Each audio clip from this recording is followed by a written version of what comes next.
결혼식을 일주일 앞둔 주말 오후, 나는 내 어릴 적 방, 그 한가운데 서 있었다. 방 안은 온통 나의 새로운 시작을 알리는 물건들로 가득했다. 하얀 청첩장 상자, 친구들에게 줄 작은 답례품들, 그리고 방의 한쪽 벽에 기대어 놓인 순백의 웨딩드레스. 그 드레스는 내가 앞으로 살아갈 빛나는 날들을 약속하는 것처럼 보였다. 나는 조심스럽게 웨딩드레스를 입었다. 그리고 방 한쪽에 놓인 낡은 전신 거울 앞에 섰다. 거울 속에는 내가 아닌 다른 사람이 서 있는 것 같았다. 눈부시게 하얀 드레스를 입은 행복해야만 하는 낯선 여자. 하지만 그 여자의 얼굴에는 미소 대신 그림자가 드리워져 있었다. 나는 방 안을 둘러보았다. 이 방은 나의 결혼 준비로 채워져 있었지만 동시에 돌아가신 부모님의 기억으로 가득 차 있었다. 색이 바랜 벽지, 내가 공부하던 낡은 책상, 그리고 몇 년 전까지만 해도 엄마의 병원 침대가 놓여있던 카페 뒤 희미하게 남은 자국까지. 나는 이 집에서, 이 방에서 엄마의 마지막 몇 년을 함께 보냈다. 오빠와 언니가 서울에서 자신들의 바쁜 삶을 사는 동안 나는 엄마의 대소변을 받아내고 달아빠진 시트를 갈고 입맛을 잃은 엄마에게 억지로 죽을 떠먹여 드렸다.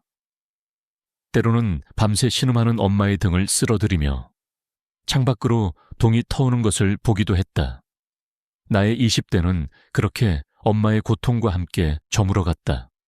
그래서 내게 이 집은 단순한 부동산이 아니었다. 이곳은 나의 역사이자 나의 희생에 대한 유일한 증거물이었다. 나는 엄마가 돌아가시기 전 내 손을 잡고 우리 막내딸, 네가 이 집을 지켜야 한다고 말씀하셨던 것을 똑똑히 기억했다. 그것은 내게 남기신 유언과도 같았다. 하지만 오빠와 언니는 그렇게 생각하지 않는 모양이었다. 그들은 엄마의 장례를 치르자마자 이 집을 어떻게 처리할 것인지에 대해 수군거리기 시작했다. 그들에게 이 집은 그저 서울의 아파트값을 보탤 수 있는 낡은 시골집에 불과했다. 나는 그들의 그런 속내를 알기에 결혼을 서둘렀다. 내가 이 집에서 새로운 가정을 꾸리면 그들도 더 이상 집을 팔자는 말을 꺼내지 못할 것이라고 생각했다. 디리리링. 그때 스마트폰이 울렸다. 화면에는 내 사랑 지훈 씨라는 이름이 떠 있었다. 나의 예비 신랑 김지훈. 여보세요, 지훈 씨. 우리 서연이 뭐 하고 있었어? 드레스 입어보는 중이야. 그의 다정한 목소리를 듣는 순간 내 마음을 짓누르던 무거운 감정들이 잠시나마 가벼워지는 것 같았다. 그는 나의 유일한 피난처이자 이 지긋지긋한 가족의 문제들로부터 나를 구원해줄 미래였다. 네, 방금 입어봤어요. 근데 좀 어색하네요. 어색하긴 세상에서 제일 예쁠 텐데 빨리 보고 싶다. 우리 서연이 결혼식 날짜만 기다리느라 목 빠지겠네. 서연이는 안 설레. 설레죠. 당연히.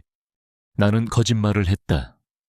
나는 그를 사랑했지만 지금 내 마음을 채우고 있는 것은 설렘이 아니라 불안과 분노였다. 전화를 끊고 나는 조심스럽게 웨딩드레스를 벗어 옷걸이에 걸었다. 답답해서 바람이라도 쐬어야 할 것 같았다. 나는 뒷마당으로 향했다. 뒷마당에는 아버지가 심으셨던 커다란 감나무가 여전히 그 자리를 지키고 있었다. 그리고 엄마가 앉아 계시던 낡은 나무 벤치도 그대로였다. 모든 것이 그대로인데 부모님만 안 계셨다.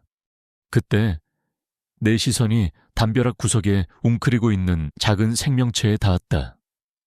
귀 한쪽이 살짝 접힌 늙은 고양이 한 마리. 엄마가 살아계실 적 나비라고 부르며 매일같이 밥을 챙겨주시던 길고양이였다. 녀석은 바싹 마른 채 경계심 가득한 눈으로 나를 보고 있었다. 오빠와 언니는 엄마가 아끼던 이 작은 생명체 하나 제대로 돌보지 않았던 것이다. 내 마음속에서 그들에 대한 원망이 다시 한번 치밀어 올랐다. 나는 부엌으로 들어가 찬장에 남아있던 멸치 몇 마리를 꺼내 깨끗한 물 한 그릇과 함께 녀석 앞에 놓아주었다. 나비야, 이리 와서 먹어. 엄마 보고 싶었어. 나는 녀석에게 부드럽게 말을 걸었다. 녀석은 잠시 망설이더니 조심스럽게 다가와 허겁지겁 멸치를 먹기 시작했다. 나는 그 모습을 보며 돌아가신 엄마를 떠올렸다. 이 작은 온정이야말로 엄마가 나에게 남겨주신 진짜 유산일지도 모른다고 생각했다. 고양이에게 밥을 챙겨주고 나는 다시 집 안으로 들어왔다. 갑자기 부모님의 옛 사진이 보고 싶어졌다.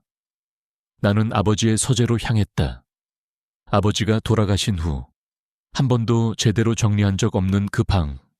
서재 안은 낡은 종이 냄새와 희미한 묵 냄새로 가득했다. 나는 앨범을 찾기 위해 아버지의 낡은 책상 서랍을 열기 시작했다. 서랍 안은 온갖 잡동사니로 가득했다.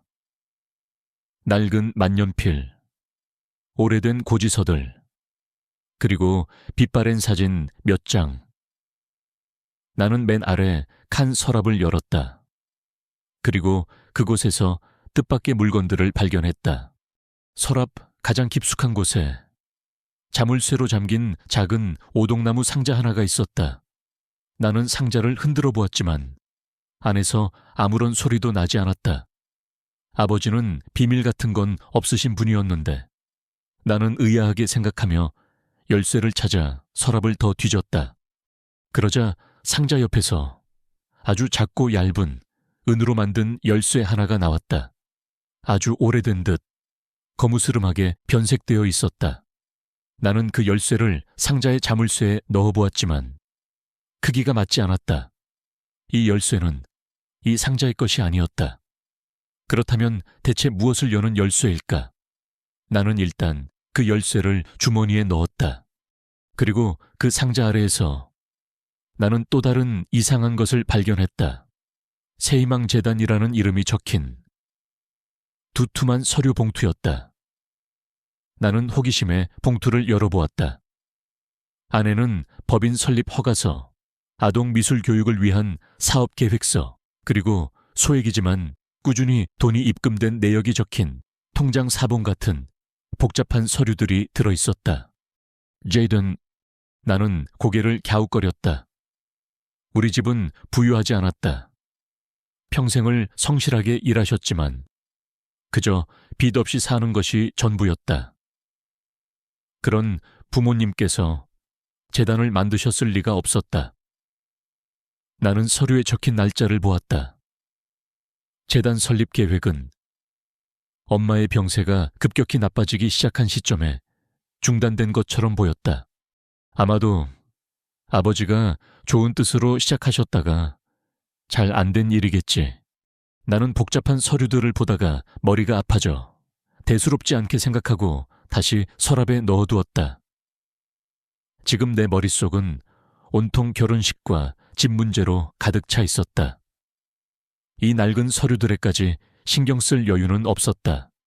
바로 그때 주머니 속에서 스마트폰이 울렸다. 오빠, 민준이었다. 그의 목소리는 언제나처럼 차갑고 사무적이었다. 서연아, 나다. 이번 주말에 수진이랑 같이 내려갈 거다. 집에 대해서 가족회의를 좀 해야겠어. 그렇게 알고 있어라. 가족회의.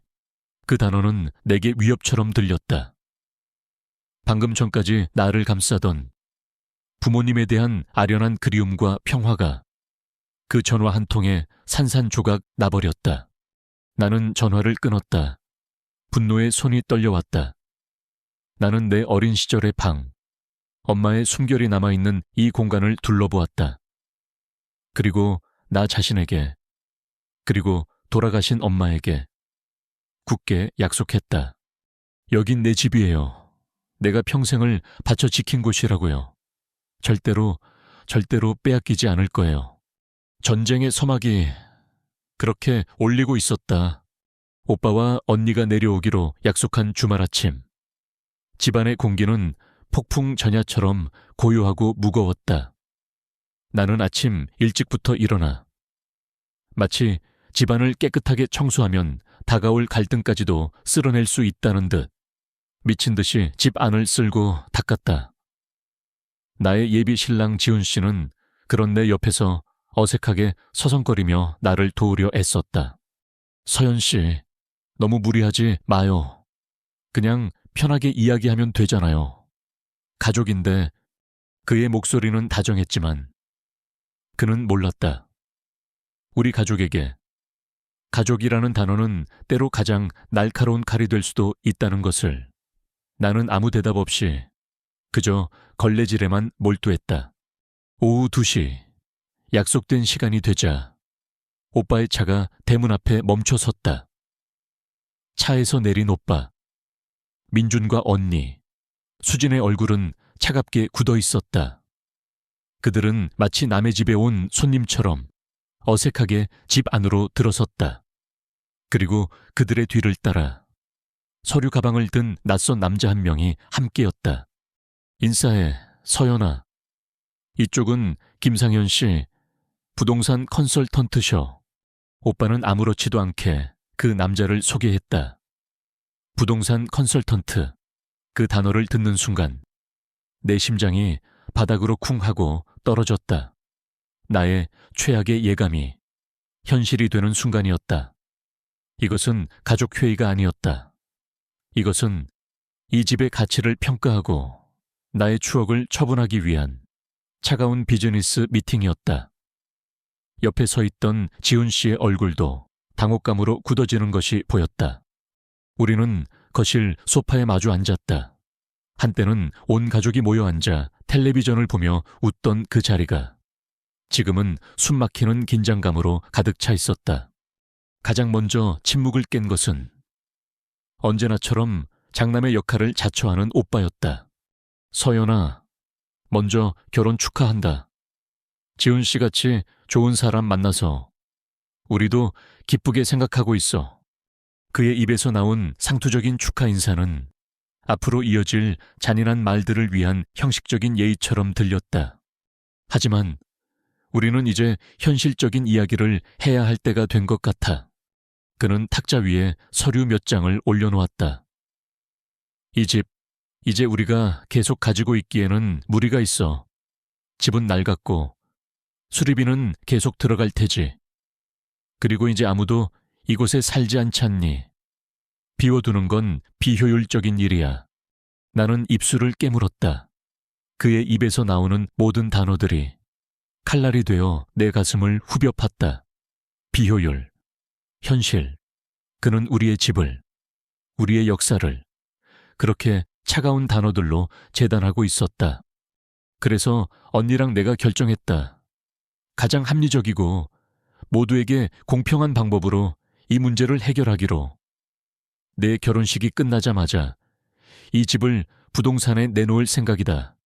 김상현 씨가 이미 대략적인 시세를 알아봐 주셨는데 지금 시장이 좋아서 금방 팔릴 거라고 하더구나. 그는 잠시 말을 멈추고 나를 보며 마지막 통보를 했다. 집을 팔아서 세금이랑 재반 비용을 제외하고 남은 돈은 우리 3남매가 똑같이 3분의 1로 나누는 거다. 그게 가장 깔끔하고 공평하고 모두를 위한 최선의 방법이야. 그의 말이 끝나자마자 옆에 앉아있던 언니가 맞장구를 쳤다. 맞아. 서연아, 오빠 말이 맞아. 우리도 다들 돈이 필요하잖아. 나는 애들 학원비 보태야 하고 오빠는 사업 자금도 필요하고 너도 지훈 씨랑 서울에 깨끗한 아파트 하나 얻으려면 목돈이 필요할 거 아니야. 이게 다 너를 위한 길이기도 해. 언니는 마치 나를 위하는 척 말했지만 그 말 속에는 너도 이제 네 몫을 챙겨서 이 집에서 나가라는 차가운 속내가 담겨 있었다. 나는 더 이상 참을 수가 없었다. 내 안에서 무언가 툭 하고 끊어지는 소리가 났다. 지난 몇 년간 억눌러 왔던 모든 서름과 분노, 배신감이 한꺼번에 폭발했다. 공평, 합리적, 내 목소리는 분노로 가늘게 떨리고 있었다. 나는 자리에서 벌떡 일어나 그들을 노려보았다. 이 집이 오빠랑 언니한테는 그냥 통장 속에 찍히는 숫자일지 몰라도 나한테는 아니야. 내 모든 것이라고. 나는 거실 한쪽 벽에 걸린 낡은 가족 사진을 가리켰다. 그리고 엄마의 병원 침대가 놓여있던 자리를 손가락으로 가리켰다. 내가 여기 있었어. 엄마가 아프실 때, 혼자서는 화장실도 못 가실 때, 밤새도록 신음하실 때, 내가 바로 이 자리에서 엄마 곁을 지켰다고. 그때 오빠는 어디 있었는데, 바쁜 회사에서 언니는 어디 있었는데, 애들 학원 데려다 주느라 바빴나. 내 목소리는 점점 더 커져갔다. 눈물이 차올라 눈앞이 흐려졌다. 나는 내 20대를 이 집에서 엄마를 간병하면서 다 보냈어. 친구들 만나는 거, 연애하는 거, 내 꿈을 좇는 거 전부 다 포기했다고.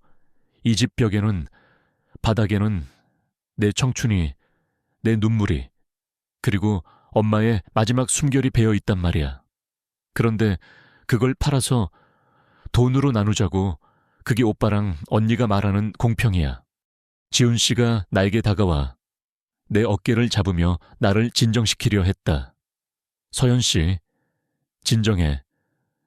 하지만 나는 그의 손을 뿌리쳤다. 지금은 그 누구의 위로도 받고 싶지 않았다.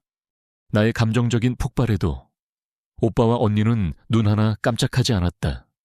오히려 나의 이런 반응이 자신들의 결정을 더욱 정당화해준다는 듯한 차가운 표정이었다. 오빠가 자리에서 일어나 나를 내려다보며 말했다. 이서연, 감정적으로 굴지 마라. 어른스럽게 행동해. 우리가 엄마의 기억을 지우자는 게 아니잖아. 그저 어른으로서 현실적인 문제를 해결하자는 것뿐이야.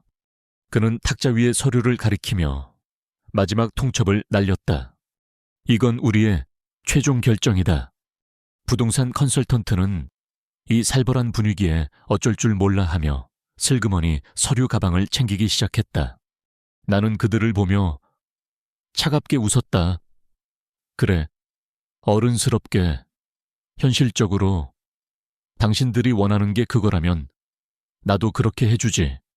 좋아. 어른답게 하자고. 그럼 어른답게 해. 나는 이 집 파는 거 동의 못해. 여긴 내 집이야. 엄마가 나한테 지키라고 하셨어. 나는 당신들이랑 싸울 거야. 변호사를 사든 소송을 하든 내가 가진 모든 걸 걸고 내 유산을 지킬 거라고.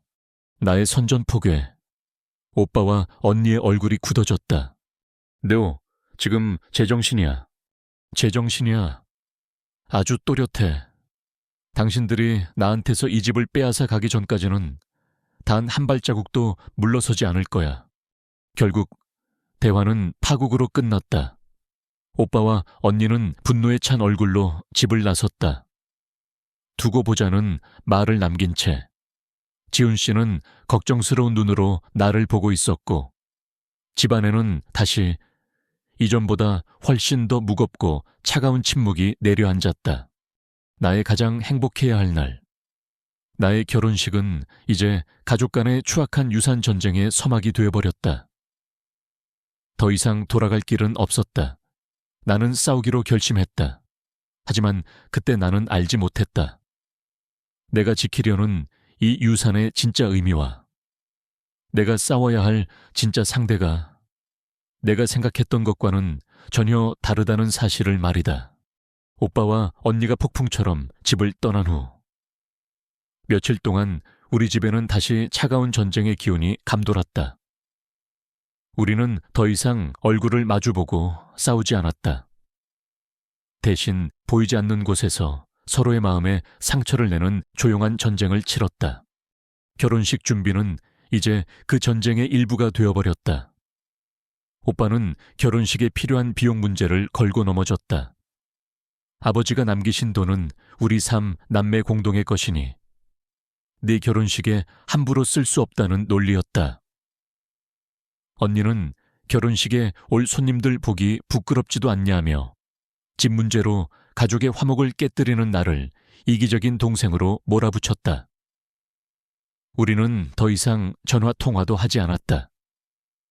결혼식의 세부 사항에 대한 모든 논의는 감정이 배제된 건조한 단문 메시지를 통해서만 오고 갔다. 오빠 신혼여행 경비, 아버지 통장에서 지출하는 거 동의 못한다. 나 그럼 오빠랑 언니는 엄마 병원비 낼 때 나한테 동의 구하고 냈어. 우리의 대화는 늘 이런 식이었다. 서로의 상처를 들쑤시고 과거의 희생을 저울질하며 우리는 점점 더 깊은 수렁으로 빠져들고 있었다. 이 지긋지긋한 싸움의 한가운데서 나의 유일한 버팀목은 지훈 씨였다. 그는 이 모든 진흙탕 싸움에 불편해하면서도 단 한 번도 나를 비난하거나 내 편이 아니었던 적이 없었다. 서연 씨, 그래도 오빠랑 언니랑 다시 한번 이야기해보면 어떨까? 이렇게 감정적으로만 대하면 서로 상처만 받을 뿐이야. 그가 조심스럽게 나를 설득하려 할 때도 있었다. 하지만 그때의 나는 이미 피해의식과 분노로 가득 차 그 어떤 조언도 들을 수 없는 상태였다. 이야기할 게 뭐가 있어요. 그 사람들은 내 기억을, 엄마 아빠의 추억을 팔아서 돈으로 바꾸려는 것뿐인데 나는 절대로 타협 안 해요. 한 번은 오빠가 나 대신 지훈 씨에게 전화를 걸어 그를 설득하려 했던 적도 있었다. 지훈 씨가 서연이 좀 설득해주게. 저렇게 고집 부려봤자 결국 모두에게 상처뿐일 걸세. 그 사실을 알게 된 나는 더욱 분노했다. 그들이 이제는 내 편인 지훈 씨마저 자신들의 편으로 끌어들이려 한다는 생각에 참을 수 없는 배신감을 느꼈다. 나는 웨딩드레스 가봉을 하고 청첩장을 고르고 결혼식에 틀 음악을 선택하면서도 단 한순간도 행복하지 않았다.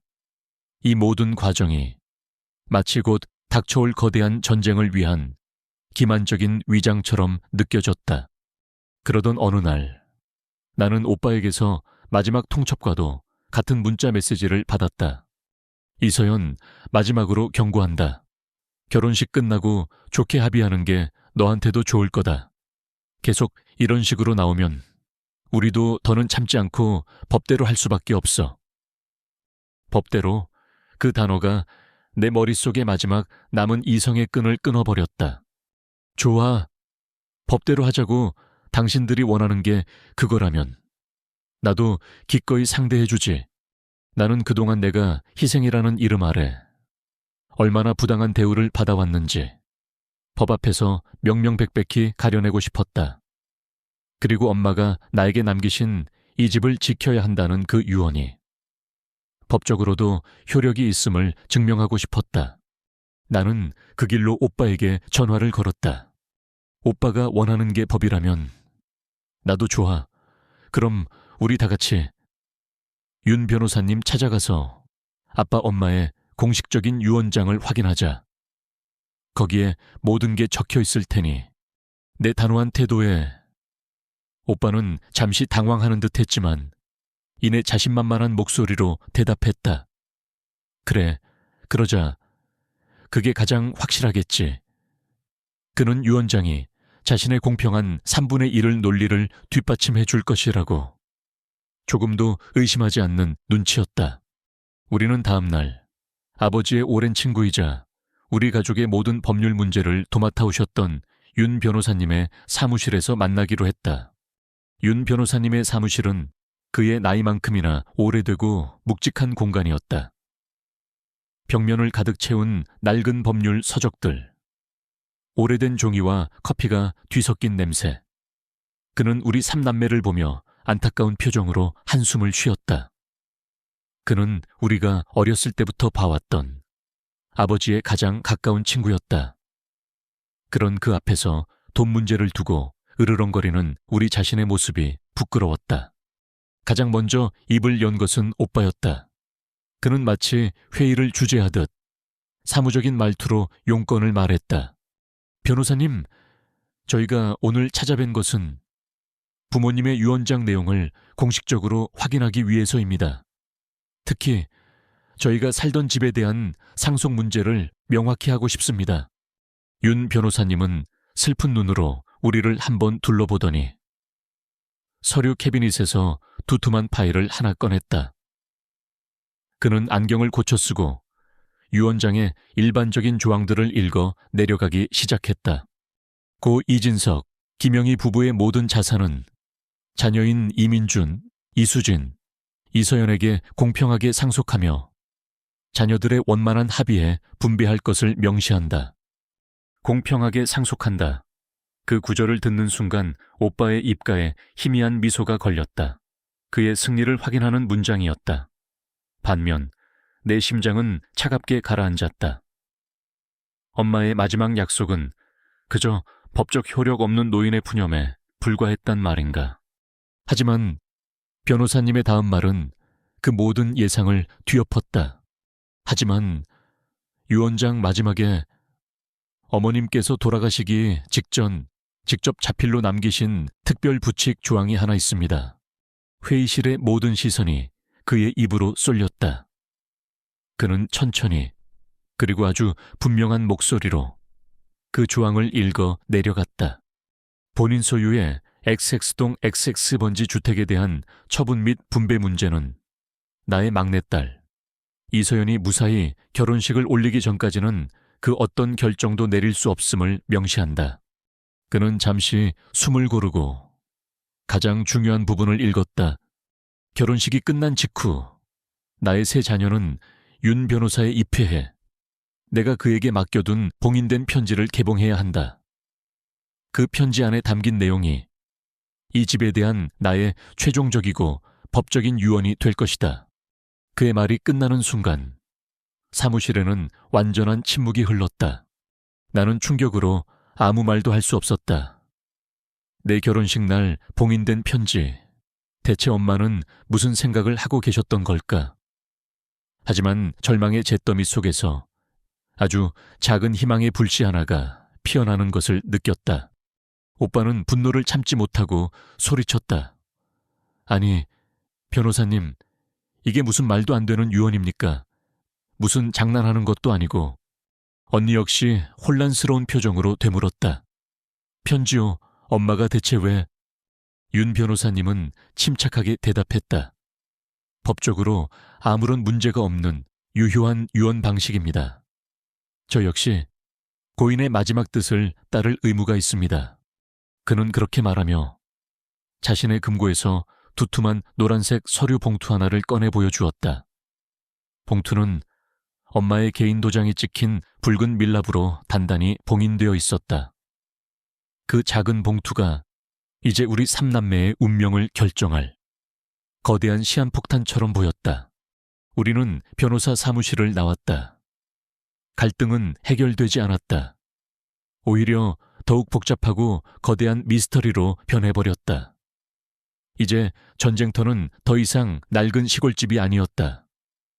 전쟁터는 바로 나의 결혼식 그 자체가 되어버렸다. 집으로 돌아가기 위해 헤어지던 길목에서 오빠가 나를 붙잡았다. 그의 얼굴은 여전히 굳어 있었고 그 눈에는 경고의 빛이 서려 있었다. 이서연, 이상한 기대는 하지 마라. 그가 말했다. 그 편지 안에 뭐가 들어있든 가장 합리적인 결론은 변하지 않아. 그 집은 팔게 될 거야. 괜한 희망 품고 네 소중한 결혼식 날을 망치지 말란 말이다. 나는 그의 경고를 협박으로 받아들였다. 그는 내가 이미 졌다고 말하고 있는 것과 다름없었다. 나는 지훈 씨의 팔을 붙잡은 채 그 자리에 서 있었다. 내 인생에 가장 행복해야 할 날, 그날은 이제 우리 가족의 모든 비밀과 갈등이 폭발할 운명의 날이 되어버렸다. 모든 것이 저 봉인된 편지 한 장에 달려 있었다. 미스터리는 더욱 깊어졌고 나를 짓누르는 압박감은 극에 달하고 있었다. 결혼식 당일의 아침은 비현실적일 만큼 고요하고 맑았다. 나는 새벽부터 일어나 웨딩홀과 연계된 미용실의 메이크업 의자에 몸을 맡겼다. 나는 행복한 신부가 아니었다. 나는 마치 전쟁터로 향하기 전 마지막 의식을 치르는 병사 같았다. 차가운 브러쉬가 내 얼굴을 스치고 헤어스프레이 냄새가 코를 찔렀다. 주변에서는 스타일리스트들의 명랑한 수다와 다른 신부들의 설렘 가득한 웃음소리가 들려왔지만 그 모든 것이 나와는 상관없는 다른 세상의 소음처럼 느껴졌다. 거울 속에 비친 내 모습은 낯설었다. 완벽한 화장과 우아하게 틀어올린 머리. 나는 아름다웠지만 그 아름다움은 텅 비어 있었다. 내 눈은 웃고 있지 않았다. 나는 내 안의 불안과 분노를 감추기 위해 입꼬리를 당겨 미소를 만드는 법을 연습해야만 했다. 오늘 나는 한 남자의 아내가 된다. 그리고 오늘 나는 내 가족들의 적이 된다. 지훈 씨는 내 옆에서 내 손을 꼭 잡아주고 있었다. 그의 따뜻한 온기가 이 차가운 현실 속에서 내가 기댈 수 있는 유일한 것이었다. 서연아, 오늘만큼은 다른 생각 아무것도 하지 마. 그냥 우리 둘만 생각해. 그가 내 귓가에 속삭였다. 나는 그를 위해, 그리고 이 상황을 모르는 그를 안심시키기 위해 힘겹게 고개를 끄덕이며 미소 지었다. 하지만 그 미소는 내 눈까지는 차마 닿지 못했다. 결혼식 내내 오빠와 언니에게서는 축하 문자 한 통, 전화 한 통 오지 않았다. 그들의 침묵은 그 어떤 날카로운 말보다도 더 공격적으로 내 마음을 핥히고 있었다. 마침내 나는 순백의 웨딩드레스를 입고 신부 대기실에 앉게 되었다. 이곳은 내 인생의 가장 행복한 순간을 위해 꾸며진 공간이었다. 하얀 꽃 장식, 부드러운 조명, 우아한 소파, 모든 것이 완벽했다. 하지만 내게 이곳은 아름다운 감옥이자 마지막 결전을 앞둔 대기실일 뿐이었다. 친구들이 들어와 축하 인사를 건네고 함께 사진을 찍었다. 나는 기계적으로 고마워 라고 말하며 훈련된 미소를 지어 보였다. 내 얼굴 근육이 경련을 일으키는 것 같았다. 나는 웃고 있었지만 속으로는 울고 있었다. 친구들은 내 표정의 미묘한 그늘을 눈치채지 못했다. 그들은 그저 결혼을 앞둔 신부의 긴장감 정도로만 생각하는 듯했다. 예식이 시작되기 10분 전 신부 대기실의 문이 열리고 마침내 그들이 들어왔다. 오빠 민준과 언니 수진이었다. 그들의 얼굴은 비장할 정도로 굳어 있었다. 그들은 내 친구들에게 가볍게 목례를 하며 사실상 나가달라는 무언의 압박을 보냈다. 친구들은 어색한 분위기를 감지하고 이따가 식장에서 보자며 서둘러 자리를 비켜주었다. 순식간에 아름답던 신부 대기실은 차가운 전쟁터로 변했다. 오빠는 마치 부하 직원에게 지시하듯 용건부터 꺼냈다. 이서연, 식이 곧 시작되니 길게 말 안 한다. 그의 목소리에는 일말의 축하의 감정도 담겨 있지 않았다. 마지막으로 한 번 더 말하러 왔다. 이 결혼식이 끝나자마자 우리는 그 집을 부동산에 내놓을 거다. 엄마가 남긴 그 편지 따위가 뭘 바꿀 수 있을 거라고 생각하지 마라.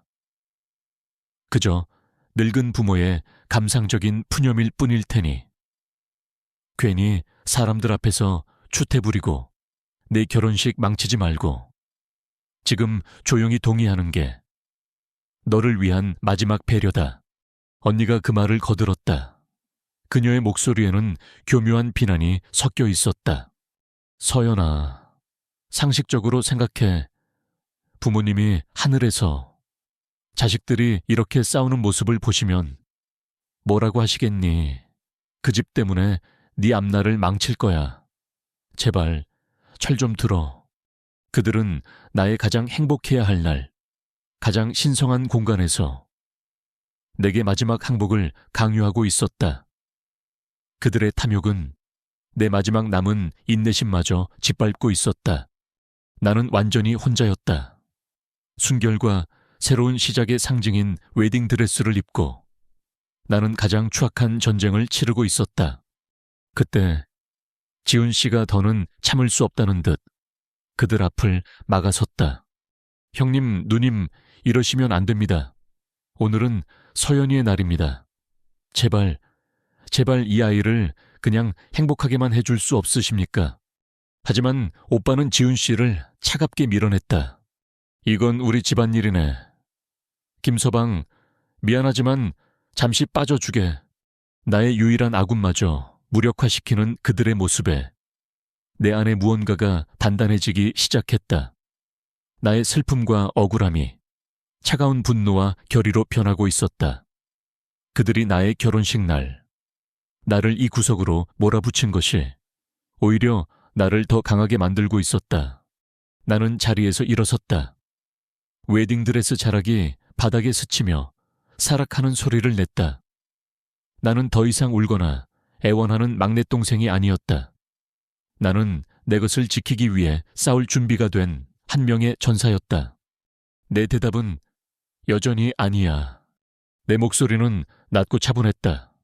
오빠랑 언니야말로 부모님이 뭘 원하실지 생각해봤어. 부모님은 내가 행복하길 바라셨을 거야.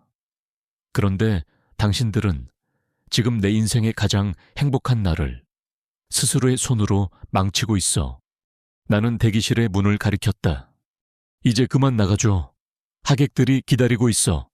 나의 단호한 태도에 오빠와 언니는 잠시 할 말을 잃은 듯 나를 노려보았다. 그리고는 차가운 분노가 서린 얼굴로 아무 말 없이 대기실을 나갔다. 그들이 나가자마자 웨딩 플래너가 밝은 미소와 함께 들어왔다. 신부님, 준비되셨나요? 이제 곧 입장하셔야 해요. 모든 준비가 끝났다. 신부 대기실의 문이 활짝 열렸다.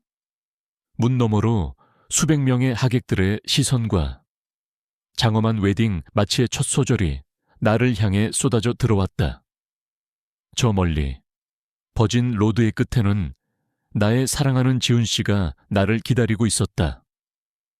그리고 하객들 사이 어딘가에는 나의 운명이 담긴 봉인된 편지를 든 채 윤 변호사님이 앉아있을 터였다.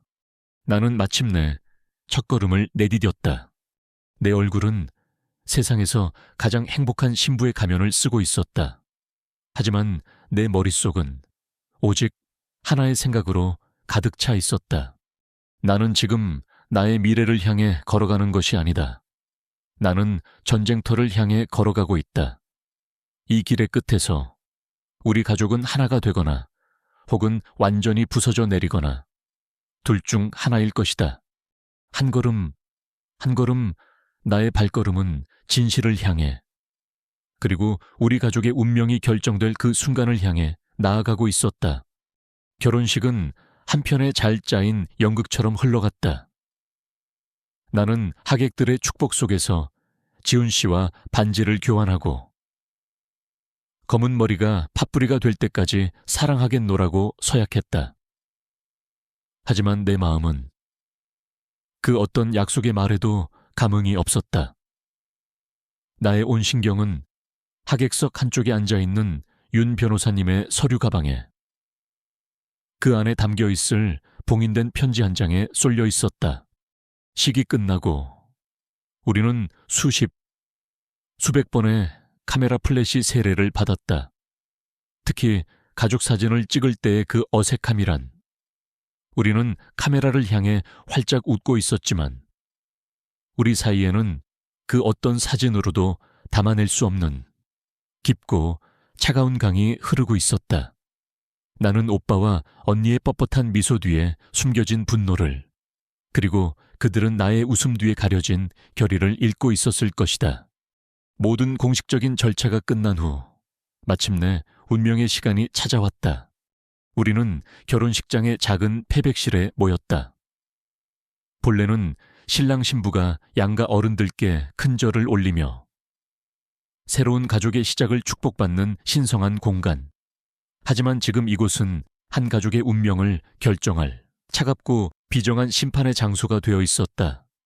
방 안에는 나와 지훈 씨, 그리고 오빠와 언니, 마지막으로 윤 변호사님만이 있었다. 방 안의 공기는 너무나도 무거워서 숨을 쉬기조차 힘들었다. 오빠가 참을성 없다는 듯이 입을 열었다. 변호사님, 이제 그만 시작하시죠. 윤 변호사님은 우리 삼남매를 슬픈 눈으로 한번 훑어보더니 말없이 서류 가방에서 그 노란색 서류 봉투를 꺼냈다. 세월의 흔적이 묻어나는 낡은 봉투, 그리고 그 위에는 엄마의 개인 도장이 찍힌 붉은 밀랍이 마치 심장의 피처럼 선명하게 찍혀 있었다. 저 작고 낡은 봉투가 우리 가족의 모든 것을 바꿔놓을 힘을 가지고 있다는 사실이 믿기지 않았다.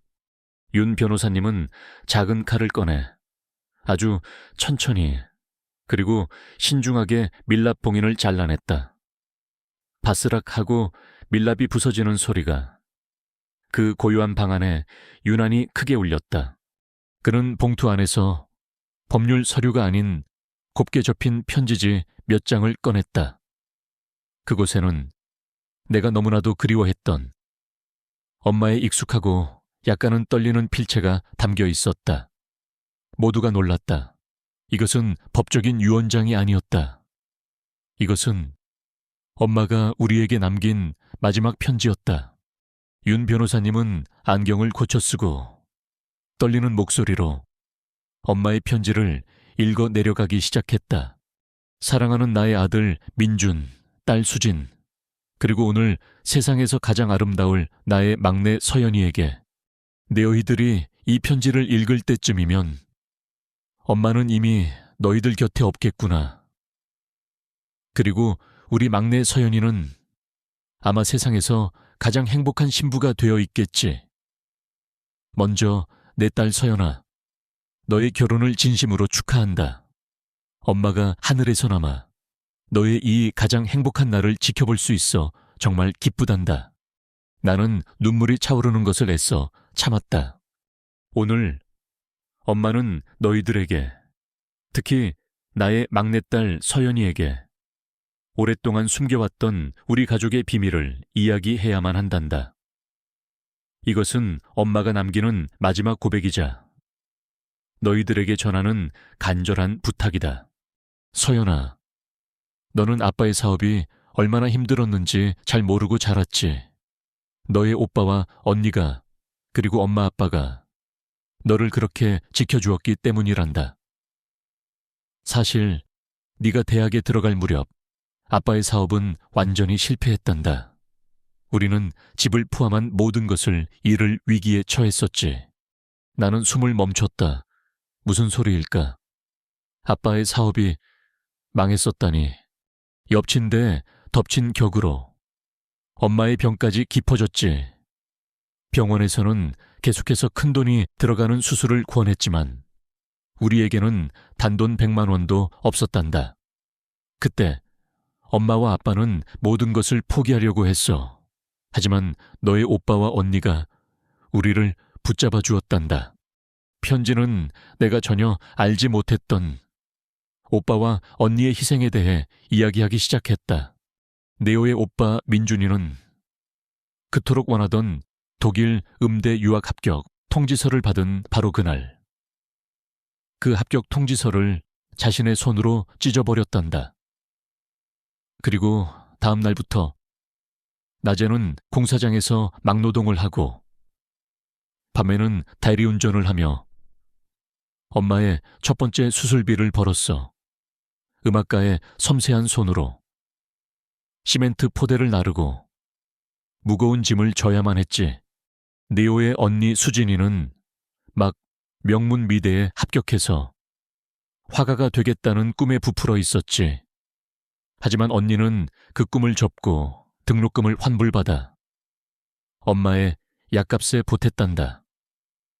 그리고는 자신이 그토록 경멸하던 부잣집 아이들의 방문 미술 교사가 되어 그 아이 엄마들의 온갖 무시를 견뎌내며 돈을 벌어야만 했어. 나는 믿을 수 없다는 듯 오빠와 언니를 쳐다보았다.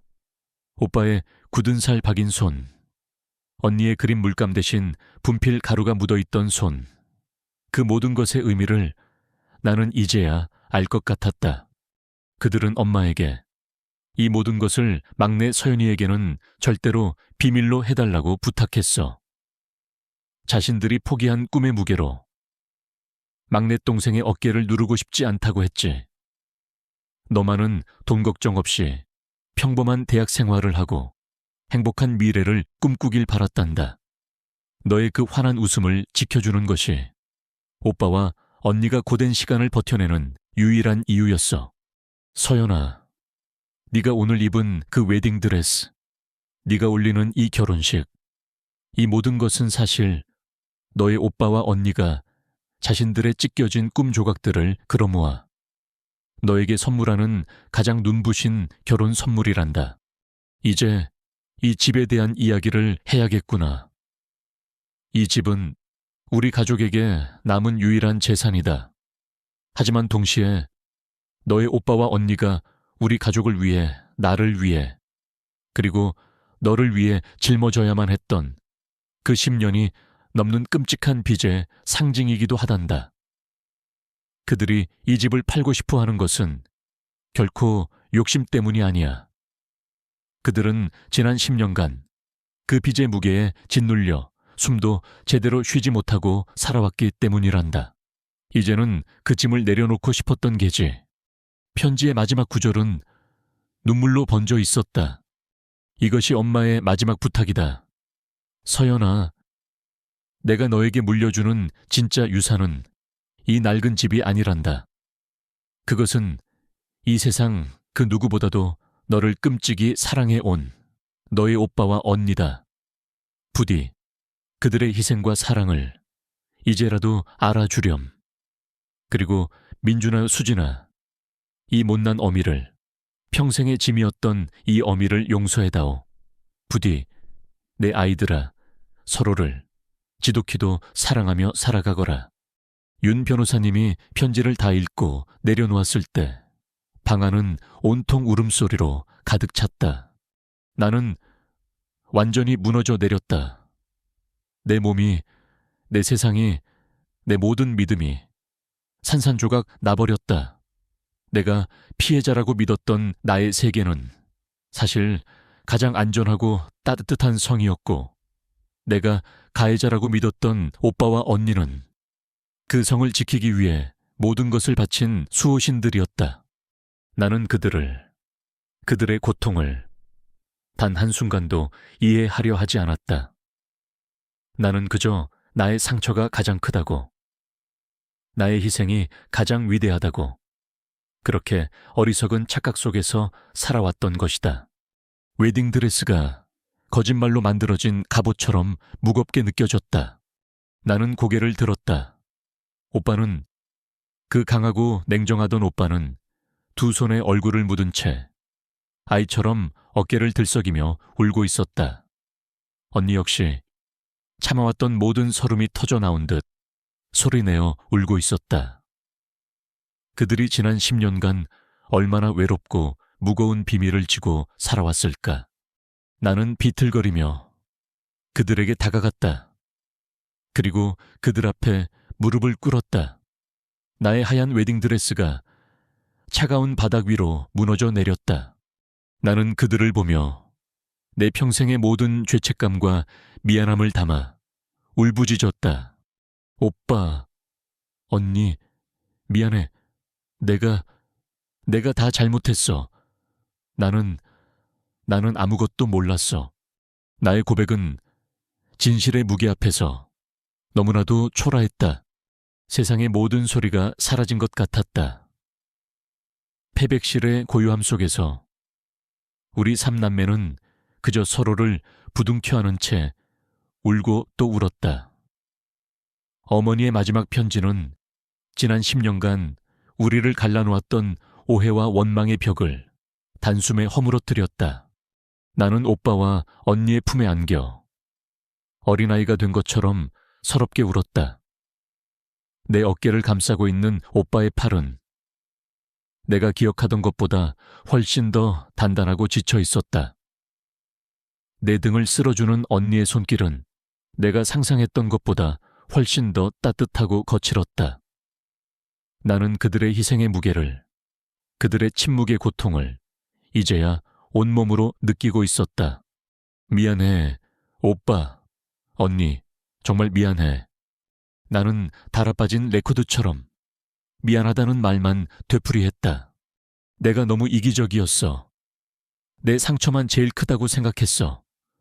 당신들이 나를 위해 어떤 삶을 살아왔는지 아무것도 모르고 당신들을 미워했어. 정말 미안해. 나의 사과해. 오빠가 나를 품에서 떼어내고 내 두 어깨를 잡았다. 그의 얼굴은 온통 눈물 범벅이었지만 그 눈빛은 그 어느 때보다 따뜻했다. 아니야, 서연아. 네가 사과할 일이 아니야. 그가 말했다. 오빠가, 우리가 잘못했다. 우리는 너를 지켜준다고 생각했지만 결국 너를 가장 외롭게 만들었어. 너에게 상처를 줬어. 우리가 너에게 진실을 말할 용기가 없었던 거야. 미안하다. 내 동생, 언니 역시 눈물을 닦으며 내 손을 꼭 잡았다. 맞아. 서연아, 언니가 미안해.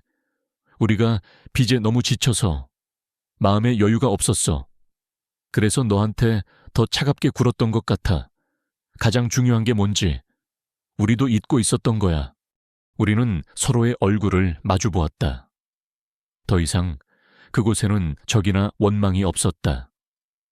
오직 서로에 대한 미안함과 안타까움과 그리고 핏줄보다 더 진한 사랑만이 남아있었다. 우리는 다시 서로를 끌어안았다. 그것은 지난 10년의 아픔을 모두 씻어내는 화해의 의식이었다. 지훈 씨가 조용히 다가와 우리 세 사람의 어깨를 커다란 팔로 감싸 안았다. 그는 이제 더 이상 내 남편만이 아니었다. 그는 이 부서지고 다시 태어나는 우리 가족의 새로운 일원이 되어주고 있었다. 한참의 시간이 흐른 후 감정의 폭풍이 잦아들고 우리 사이에는 깨지기 쉬운 하지만 더없이 소중한 평화가 찾아왔다.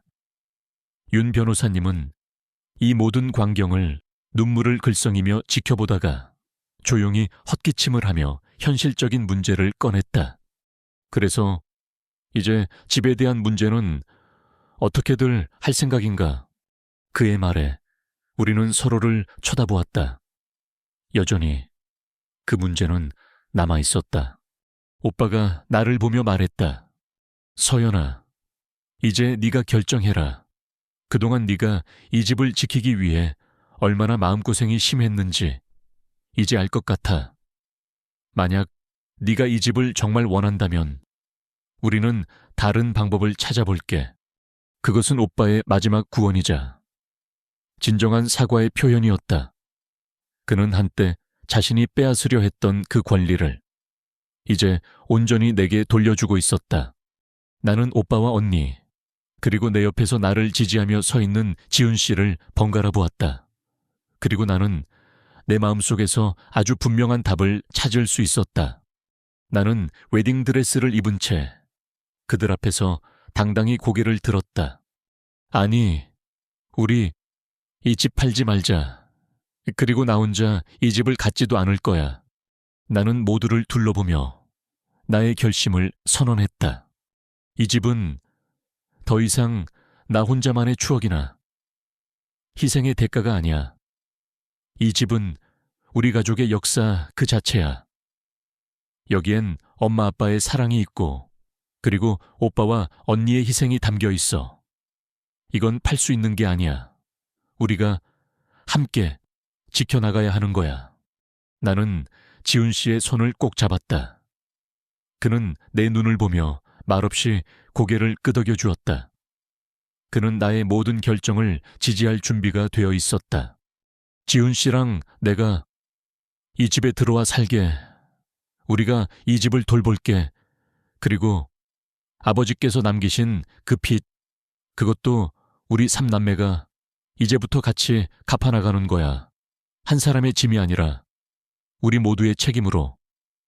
그것이야말로 부모님께서 우리에게 남겨주신 진짜 유산이라고 생각해. 낡은 집 한 채가 아니라 어떤 시련 속에서도 서로를 지켜주는 가족이라는 이름 말이야.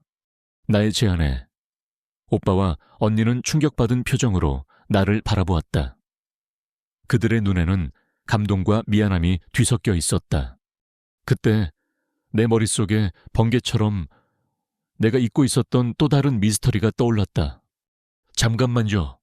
나는 서재에서 발견했던 그 물건들에 대해 이야기했다. 자물쇠로 잠긴 오동나무 상자와 용도를 알 수 없었던 작은 은색 열쇠, 그리고 새희망재단이라는 이름의 서류들. 내 이야기를 듣던 윤 변호사님의 눈이 슬픈 빛으로 반짝였다. 아, 새희망재단. 그랬었지. 그것은 자네 부모님의 꿈이었네. 그의 설명은 또 다른 진실의 문을 열어주었다. 자네 아버님은 이 집을 동네의 가난한 아이들을 위한 작은 미술교실로 만들고 싶어 하셨네. 그림을 좋아했던 자네 어머님을 위한 선물이었지. 어머님은 아이들을 가르치고 아버님은 그 뒤에서 묵묵히 후원하고, 그것이 두 분의 소박한 노후 계획이었어. 나는 숨을 멈췄다. 그렇다면 서랍 속의 그 그림책은, 하지만 어머님의 병세가 악화되면서 그 모든 계획이 수포로 돌아갔지. 재단을 위해 모아두었던 작은 돈마저 모두 어머님의 병원비로 들어가야만 했으니까. 아마 그 상자 안에는 그때의 계획들과 어머님이 아이들을 위해 모아두셨던 미술 도구 같은 것들이 들어있을 게다. 그리고 그 열쇠는 그 상자의 것이 아니라 어머님이 쓰시던 작은 일기장의 열쇠일 거야. 모든 퍼즐 조각이 맞춰졌다. 부모님 역시 그들만의 꿈을, 그들만의 희생을 하고 계셨던 것이다. 그 사실은 우리가 나아가야 할 길을 더욱 분명하게 만들어 주었다. 이것은 단순히 빚을 갚고 함께 사는 것의 문제가 아니었다. 이것은 우리 부모님의 못다 이룬 꿈을 우리가 대신 이어나가는 일이기도 했다. 나는 다시 오빠와 언니를 보았다. 그렇다면 더더욱 이 집을 지켜야만 해. 우리가 힘을 합쳐 모든 빚을 갚고 언젠가, 아주 언젠가 이곳을 엄마 아빠가 꿈꾸셨던 그 모습으로 만드는 거야. 내 말에 마침내 오빠와 언니의 얼굴에 아주 오랜만에 진짜 미소가 번졌다. 우리는 패백실을 나왔다. 화려했던 하객들은 모두 떠나고 결혼식장은 고요했다. 우리는 더 이상 서로를 핥히는 새 남매가 아니었다. 우리는 공동의 목표를 가진 세상에서 가장 단단한 연합군이 되어 있었다. 나는 여전히 웨딩드레스를 입고 있었고 지훈 씨의 팔이 내 어깨를 감싸고 있었다. 우리는 함께 텅 빈 예식장을 걸어 나왔다. 나의 결혼식은 가장 슬프고 끔찍한 날로 시작되었다. 하지만 역설적이게도 그날은 우리 가족이 비로소 진짜 가족으로 다시 태어난 가장 축복받은 날이 되었다. 하객들이 남기고 간 그 어떤 선물보다도 오늘 내가 받은 이 진실이라는 결혼 선물이야말로 내 인생의 가장 위대한 선물이었다. 우리의 새로운 평화는 깨지기 쉬웠지만 그래서 더욱 소중하고 진짜였다. 그 눈물의 결혼식이 있었던 날로부터 3년이라는 시간이 흘렀다. 많은 것이 변했다. 우리 삼남매의 어깨를 짓누르던 빚은 아직 완전히 사라지지는 않았지만 더 이상 우리를 절망하게 만드는 괴물은 아니었다. 그것은 이제 우리가 함께 힘을 합쳐 넘어야 할 언덕 정도로 여겨지고 있었다. 오빠는 여전히 회사에 다녔지만 예전처럼 일에 미쳐 살지는 않았다. 그는 주말이면 기타를 가르쳐주며 부수입을 올렸다. 언니는 다시 붓을 잡았다. 그녀의 그림들은 인터넷을 통해 조금씩 팔려나갔고, 그녀는 다시 예술가로서의 삶을 살기 시작했다. 나는 꼼꼼한 내 성미를 살려 우리 집의 모든 재정을 관리하고 절약하고 빚을 갚아나갈 계획을 세웠다. 그리고 내 곁에는 언제나처럼 든든한 바위처럼 나를 지지해주는 남편 지훈 씨가 있었다. 우리의 삶은 여전히 팍팍했지만 이상하게도 단 한순간도 불행하다고 느끼지 않았다. 우리는 함께였으니까.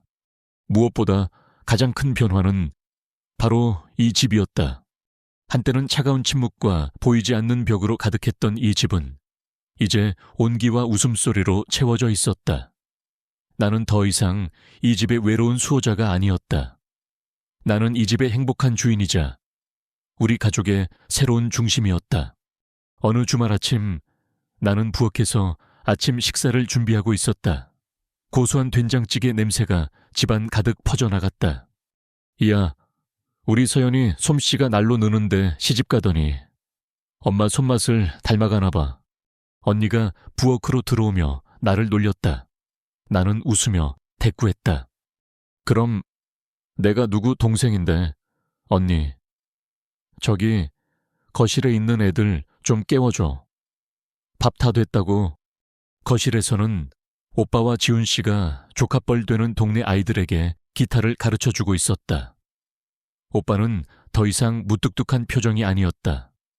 그는 아이들의 서툰 손가락을 하나하나 교정해주며 인자한 미소를 짓고 있었다. 그가 음악을 얼마나 사랑했는지 나는 이제 알 수 있었다. 우리의 집은 이제 더 이상 우리 가족만의 공간이 아니었다. 우리는 아직 부모님의 꿈이었던 새희망 재단을 공식적으로 설립하지는 못했다. 하지만 우리는 우리가 할 수 있는 작은 것부터 시작하기로 했다. 우리는 주말마다 동네 저소득층 아이들을 집으로 초대해 새희망 주말 교실을 열었다. 오빠는 아이들에게 음악을 가르쳤고 언니는 뒷마당에서 아이들과 함께 그림을 그렸다. 나는 지훈 씨와 함께 아이들을 위한 맛있는 간식을 만들고 모든 살림을 꾸려나갔다. 우리는 아이들에게서 돈을 받지 않았다. 대신 아이들의 밝은 웃음소리와 그들의 성장하는 모습을 보며 돈으로는 살 수 없는 더 큰 것을 얻고 있었다. 우리는 부모님의 꿈을, 그리고 우리 자신들의 잃어버렸던 꿈을 이 집 안에서 함께 이뤄나가고 있었다. 그날 오후 나는 거실 소파에 앉아 이 모든 풍경을 행복하게 바라보고 있었다.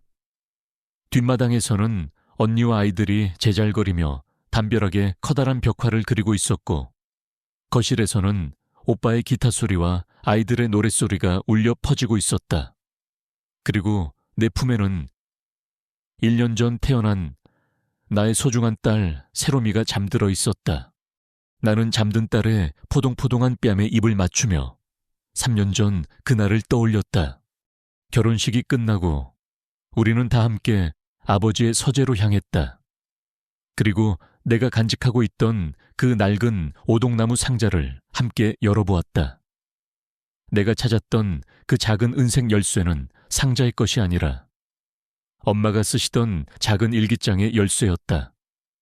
우리는 엄마의 일기장을 통해 엄마의 진짜 속마음을 더 깊이 이해하게 되었다. 그리고 오동나무 상자 안에는 윤 변호사님의 말씀대로 엄마가 아이들을 위해 모아두셨던 낡은 크레파스와 스케치북, 그리고 아버지가 엄마에게 쓰신 편지 한 통이 들어있었다. 사랑하는 영희에게 우리의 꿈이 이 작은 상자 안에서 먼지만 쌓이게 두지는 않겠소. 언젠가 당신의 병이 다 낫고 우리에게 다시 좋은 날이 오면 그때는 꼭 이 집을 아이들의 웃음소리로 가득 채웁시다. 내가 약속하오. 우리는 아버지의 그 편지를 액자에 넣어 거실 벽에 걸어두었다. 그리고 우리는 지금 아버지의 그 마지막 약속을 지키고 있는 중이었다. 주말 교실이 끝나고 아이들이 모두 돌아간 후였다. 집안은 행복한 혼돈의 흔적들로 가득했다. 우리는 함께 집을 치우며 서로 농담을 던지고 웃었다. 예전에는 상상도 할 수 없었던 너무나도 평범하고 따뜻한 가족의 풍경이었다. 그날 밤 모든 정리가 끝나고 집안에는 다시 고요함이 찾아왔다. 하지만 그것은 더 이상 차갑고 외로운 침묵이 아니었다. 그것은 충만하고 평화로운 만족스러운 고요함이었다. 나는 거실 소파에 앉아 이 모든 것을 가만히 둘러보았다. 내 딸 세롬이는 아기 침대에서 평화롭게 잠들어 있었고 남편 지훈 씨는 내 옆에서 조용히 책을 읽고 있었다. 방 안에서는 오빠가 조용히 기타줄을 튕기는 소리가 들려왔고 언니는 자신의 스케치북에 무언가를 그리고 있었다. 그들은 더 이상 돈을 위해 고된 노동을 하지 않았다. 그들은 이제 자신들의 삶 속에서 잃어버렸던 열정을 되찾아가고 있었다. 나는 벽에 걸린 사진들을 보았다. 3년 전 나의 결혼식 날 찍었던 가족 사진. 우리는 모두 고통 속에서 억지로 웃고 있었다. 그리고 그 옆에는 우리가 지난주에 찍은 새로운 가족 사진이 걸려 있었다. 뒷마당에서 온통 물감을 묻힌 채 아이들과 함께 환하게 웃고 있는 우리의 모습. 그리고 마지막으로 내 시선은 벽난로 위에 놓인 부모님의 낡은 흑백 사진에 머물렀다. 사진 속에서 두 분은 젊은 날의 모습으로 나를 보며 인자하게 미소 짓고 계셨다. 나는 그 사진을 보며 가슴 깊은 곳에서부터 차오르는 감사함을 느꼈다. 나는 한때 이 집이 내가 받아야 할 유산의 전부라고 생각했다. 나는 그것이 나의 권리라고 생각하며 처절하게 싸웠다. 하지만 나는 틀렸었다. 부모님이 우리에게 남겨주신 진짜 유산은 이 집이라는 건물이 아니었다. 그것은 이 집을 지키기 위해, 서로를 지키기 위해 기꺼이 자신을 희생했던 보이지 않는 사랑 그 자체였다. 그리고 우리는 그 진실을 마주함으로써 단순히 낡은 집 한 채를 지켜낸 것이 아니었다. 우리는 서로를 그리고 우리 가족을 지켜낸 것이다.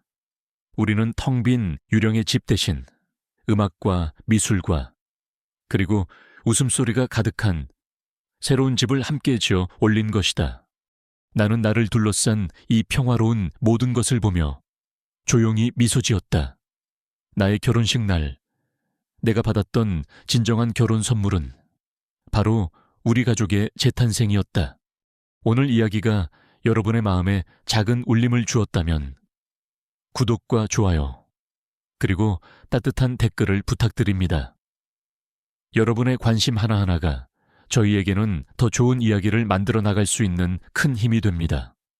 세상의 모든 상처받은 영혼들이 다시 한번 행복해지는 그날까지 저희 이야기는 계속됩니다. 시청해 주셔서 감사합니다.